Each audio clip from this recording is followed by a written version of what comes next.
Assalamu alaikum, урматтуу кыргызстан мекендештер. Мен азыр Сахаровда турабын.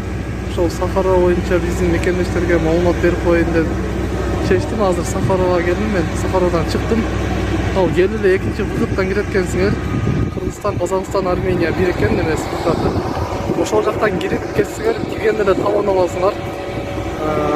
Ошол талон берет экен, талон менен дальше очередь күтүп, очередь алган баадай иштер боло берет экен, кан алуу, анализ тапшыруу. Анан очередь жаман көп болот экен. Мен 2900 очередь болуп келдим, болушунча эртерээк келген аракет кылган. Анан туугандар, сиздерге керектелүүчү документтерди айтып коеюн. Миграционный паспорт, анан регистрация керек болот экен, ушу 3 документ керек болот. Перевод паспортта болсо жакшы болот, бирок ушул жерде жасап беришет экен. Бирок жогоруда айтылган 3 документ сөзсүз алып келгиле. Мынакей достор, адам жаман көп экен Сахаровда. Мен келгенде мындан дагы көп болчу.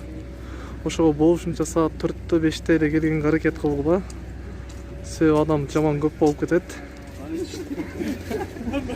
Эртерээк келсеңер өзүңөргө эле жакшы болот. Ушул Сахарова. Адамдар кетип атат.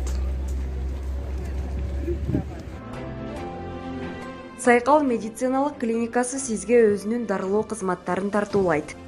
Бизде терапевт, кардиолог, хирург, уролог, гинеколог, педиатр, лор врачтар жана үй шартында УЗИ ЭКГ текшерүүлөрү, анализдер чыгарылат, капельница коюу, балдарды сүнөткө отургузуу жана башка медициналык кызматтар көрсөтүлөт. Москва шаары жана Москва облусунда 24 саат бою иштейбиз. Биздин байланыш номерлер 8926 466 7368, 8926 475 20 77.